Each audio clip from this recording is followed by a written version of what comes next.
எந்த ஒரு அழைப்பினால மட்டுமே ரட்சிக்கப்பட முடியும் என்றால், ரெண்டாவது பாருங்க என்னது, உள்ளார்ந்த அழைப்பு. இந்த உள்ளார்ந்த அழைப்புல தான் ஒரு மனுஷன் இயேசுக்குள்ளாக வரான். இந்த அழைப்புல தான் ஒரு மனுஷன் ரட்சிக்கப்பட முடியும். இந்த உள்ளார்ந்த அழைப்பு யாருக்கு போய் சேருதுன்னா, இந்த ரோமர் நிருபத்தில் நம்ம வாசம் பார்த்தீங்களா, 8வது அதிகாரம் 29வது வசனம் 30வது வசனம் பாருங்க. எவர்களை முன் அறிந்தாரோ அவர்களை அழைக்கிறாரு. பார்த்தீங்களா? அப்போ இந்த உள்ளார்ந்த அழைப்பு யாருக்கு போய் சேருதுன்னா, யார தேவன், திரியேக தேவன் இந்த உலக தோற்றத்துக்கு முன்பதாகவே முன் குறித்தாரோ அவர்களை அழைக்கும் போது அவன் ரட்சிக்கப்படுறோம். ஸோ யாரை முன் குறிக்கப்படுதல் என்பது, ஒரு 2 பேர் இருக்காங்க அப்படின்னா, நீங்கள் 2 பேர் இருக்கீங்க அப்படின்னா, இந்த 2 பேர்த்துல யாரோ ஒருத்தர் தான் உலக தோற்றத்துக்கு முன்பதாகவே முன் குறிக்கப்பட்டிருக்கிறாங்க. இல்லை 2 பேருமா கூட இருக்கலாம், நமக்கு தெரியாது. இப்போ எதை வைத்து நம்ம தெரிய வருது அப்படின்னா, நான் சம அளவில் 2 பேருக்குமே நான் சுவிசேஷத்தை சொல்கிறேன். ஆனால் ஒருத்தன் நீங்கள் விசுவாசிக்கிறீங்க, நீங்கள் ஏற்றுக்கொள்ளல. கடைசி வரைக்குமே நீங்கள் உங்களுடைய உயிர் போகும் வரைக்குமே நான் சொல்லப்பட்ட சுவிசேஷம் நீங்கள் ஏற்றுக்கொள்ளவே இல்லை. ஆனால் நான் ஒரு தடவை சொல்லும்போது இவங்க ஏற்றுக்கொண்டாங்க சுவிசேஷத்தை.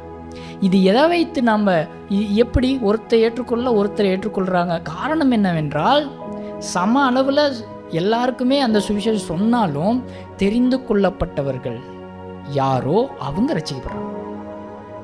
இப்போ கடைசி வரைக்குமே ஒருத்தர் சாகிற வரைக்குமே அவர் சுவிசேஷம் சொல்லியும் அவங்க விசுவாசத்துக்குள்ளே வரல அப்படின்னா அவங்க முன்குறிக்கப்படவில்லை என்று அர்த்தம்.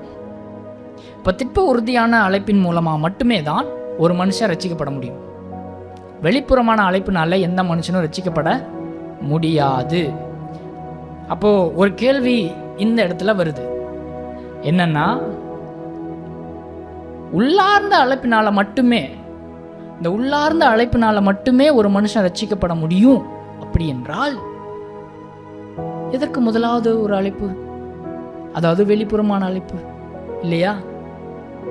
அப்போ அந்த யார் ரட்சிக்கப்பட முடியுமோ அந்த உள்ளார்ந்த அழைப்பினால மட்டும்தானே ஒரு மனுஷன் ரட்சிக்கப்பட முடியும். அப்போ அந்த அழைப்பு மட்டுமே கர்த்தர் செய்யலாமே, எதுக்கு ரட்சிக்கப்பட முடியாத ஒரு வெளிப்புறமான அழைப்பு? இந்த அழைப்பினால் ரட்சிக்கப்பட முடியாதுல்ல.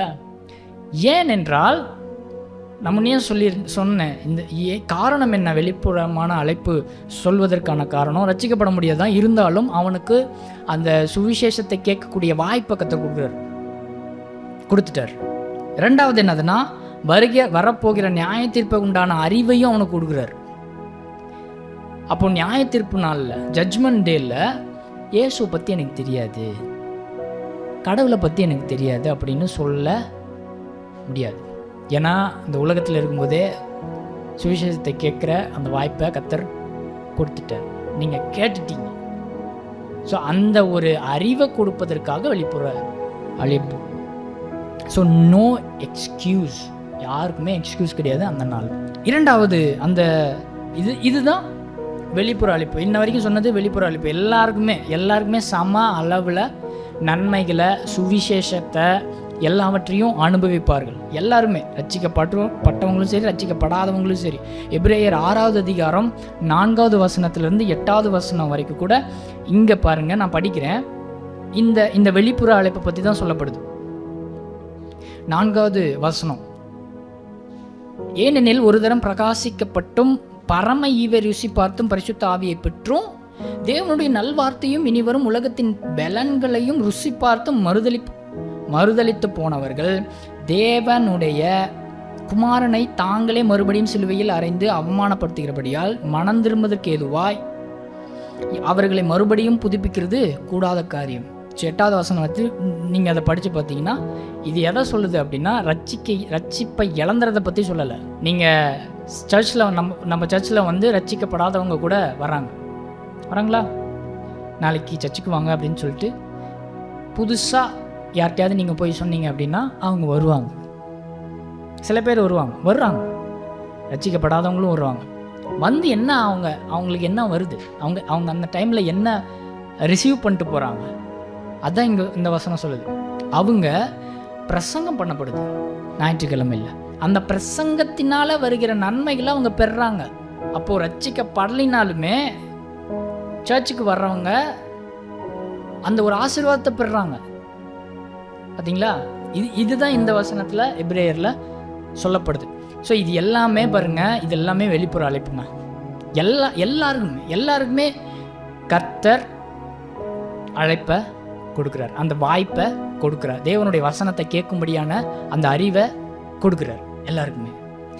ஆனால் இந்த வெளிப்புற அழைப்பினால் யாருமே ரட்சிக்கப்பட முடியாது.